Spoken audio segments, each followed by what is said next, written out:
रामराम मंडळी, मी डॉक्टर अविनाश पाटील आणि आज आपण विषय लिहिले गावरान कुक्कुटपालनबद्दल. दादा सोन आपला जो भाग शे या भागमा बराच लोकेशनी गावरान कुक्कुटपालनमा उतरेले, पण तुमले गावरान कुक्कुटपालनच्या दोन्ही बाजू माहीत आहेत का? जर माहीत नसणार तर आपला व्हिडिओ पूर्ण देखा आणि आपला पेजले फॉलो करा आणि नक्की आठवण ठेवा.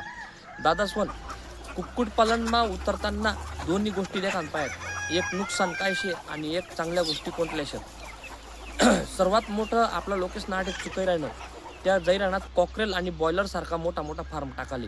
एकच दम जास्त पक्षी ना, पण त्यासले माहिती आहे का, त्यासनी मोर्टॅलिटी जास्त आहे गावरान पक्षीनी. दुसरं एक त्यासले कॉकरेलपेक्षा बॉयलरपेक्षा खाद्य जास्त लागस आणि या गोष्टी आपल्याला माहीत नसल्यामुळे आपण त्यांना आर्थिक नुकसानले बळी पडी राहणार.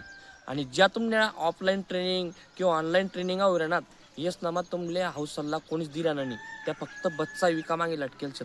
दादा सोन तसं करू नका, नुकसान होऊ देऊ नका. जर 100% तुमची इच्छा होई की आपण गावरान कोंबडीमा सक्सेस मनस्य तर आपला संग कॉन्टॅक्ट करा. आपण 100% मार्गदर्शन दिसूत आणि आपला इंस्टा पेजले फॉलो करा आणि नक्की आठवण ठेवा. राम राम, जय खानदेश.